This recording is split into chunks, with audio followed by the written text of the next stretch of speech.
สั่งปลาว่าขอลาแล้วเขียดอีโมโซกันแซวแซวว่าฝนเบิดแล้วสิไปลีใส่พบบอกบักหอย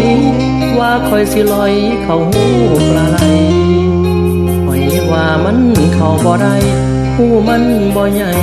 ปลาไหลสิดาเสียงจักรจันมันห้องถามกันเสียงดังจนมันถามหาว่าผู้ลังคนไปใส่ตั้งโดนบ่เต้าคืนมาลืมแจวแมงแคนก้อยไข่มดแดงแจวบองแมงดาลืมหอมหอยก้อยกุ้งปนปลาไปกินพิซซ่าเมืองฟ้าอำไทยบ่เห็นหอดไงไปอยู่ใส่กับไผนอลาอายห้องให้อยู่ใต้เทียงนาฟ้ามืดเปิดตาน้องลาอยู่ใส่เสียงฝนสั่งฟ้าน้องหูเพราะว่าอายแทบขาดใจ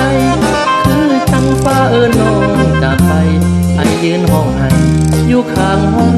ทางเสียงนกเขาขันมันห้องหากันเพราะมันขาดคู่เสียงนกเขาขันจูกลูหาผู้มาอยู่เคียงข้างอิจฉานกเขา